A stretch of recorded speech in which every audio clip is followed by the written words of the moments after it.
નમસ્કાર, ગુજરાત ન્યૂઝ સાથે હું જયમિની. સમાચારની શરૂઆત કરીશું જામનગરથી. જામનગર મહાનગરપાલિકાનો વર્ષ 2026-27 માટેનો ₹1,860 કરોડનો ડ્રાફ્ટ બજેટ આજે મ્યુનિસિપલ કમિશનરે સ્થાયી સમિતિ સમક્ષ રજૂ કર્યું છે.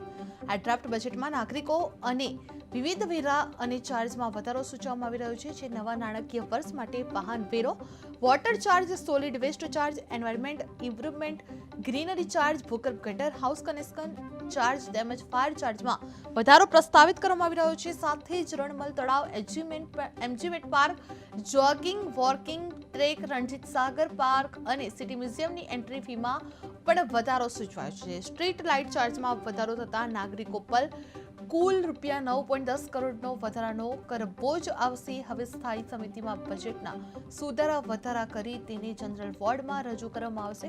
ત્યારબાદ સામાન્ય સભામાં અંતિમ મંજૂરી આપવામાં આવશે. જે જામનગર પાલિકાનો ₹1,860 કરોડનો બજેટ પાસ કરવામાં આવ્યું છે. જે નાગરિકો પર વેરા વધારાનો પ્રસ્તાવ, વાહન વેરો અને વોટર ચાર્જ વધશે. જે પાર્ક અને મ્યુઝિયમની એન્ટ્રી ફી પણ વધારાશે. જે કુલ ₹9.10 કરોડનો વધારાનો બોજ કરવામાં આવી રહ્યો છે. જે પાર્ક અને મ્યુઝિયમની એન્ટ્રી ફી વધારવામાં આવી રહી છે. જે વધારાનો પ્રસ્તાવ, વાહન વેરો અને વોટર ચાર્જ વધશે. જે જામનગર પાલિકાનો ₹1,860 કરોડનું બજેટ જાહેર કરવામાં આવ્યું છે. જે નાગરિકો પર વેરા વધારાનો પ્રસ્તાવ કરવામાં આવ્યો છે. જે વાહન વેરો અને વોટર ચાર્જ વધશે. જે પાર્ક અને મ્યુઝિયમની એન્ટ્રી ફી પણ વધારવામાં આવી રહી છે.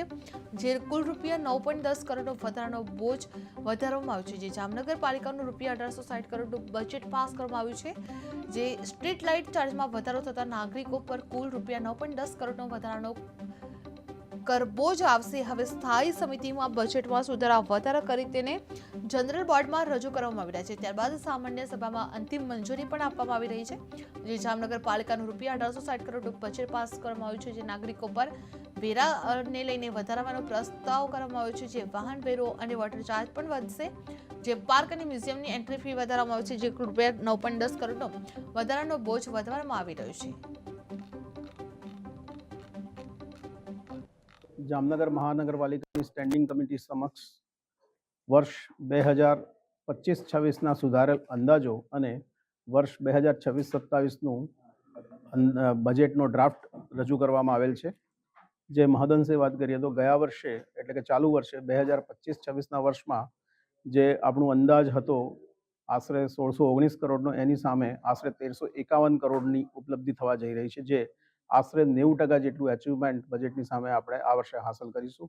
અને આવતા વર્ષે બજેટ લગભગ 15%નો વધારો કરીને 1,860 કરોડનું બજેટ રજૂ કરવામાં આવેલ છે. કેટલાક જરૂરી સુધારા વધારાઓ પણ સૂચવવામાં આવેલ છે. હવે માન્ય સ્ટેન્ડિંગ કમિટી સમક્ષ આ બજેટ દરખાસ્તો સાથે રજૂ કરેલ છે. આગળની કાર્યવાહી સ્ટેન્ડિંગ કમિટી કક્ષાએ થશે. ધન્યવાદ. આજરોજ જામનગર મહાનગરપાલિકાની સ્ટેન્ડિંગ કમિટી સમક્ષ વર્ષ